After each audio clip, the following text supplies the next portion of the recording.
اعوذ باللہ من الشیطان الرجیم بسم اللہ الرحمن الرحیم.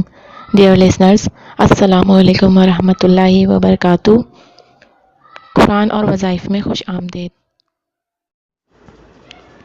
ویورز، آج میں آپ کے لیے سورہ دخان کے فضائل اور فوائد بیان کروں گی انشاءاللہ.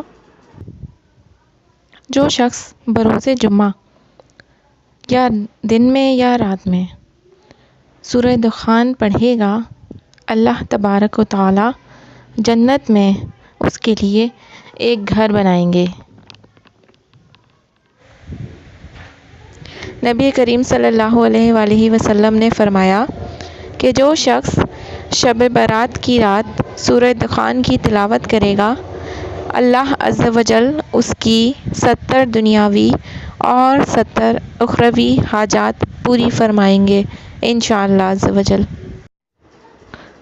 اول و آخر درود شریف پڑھ کر سورہ دخان کو 7 مرتبہ پڑھنا اکثیر کا حکم رکھتا ہے، اور پڑھنے والے پر ہمیشہ تائید غالب رہتی ہے، یعنی کہ حاکم کی صورت میں رہتا ہے پڑھنے والا اس کو. اس کے علاوہ گھول کر پینا سورہ دخان کو پیچش کے لیے مفید ہے. بچوں کو یا بڑوں کو کبھی پیچش کا مرض ہو جائے تو سورہ دخان کو لکھ کر زعفران سے کاغذ پہ اور اسے پانی میں ڈال کے پی لیجیے اس پانی کو، تو انشاءاللہ اللہ تعالیٰ اپنے حکم سے شفا عطا فرمائیں گے. وآخر دعوانا ان الحمد للہ رب العالمین. السلام علیکم ورحمۃ اللہ وبرکاتہ.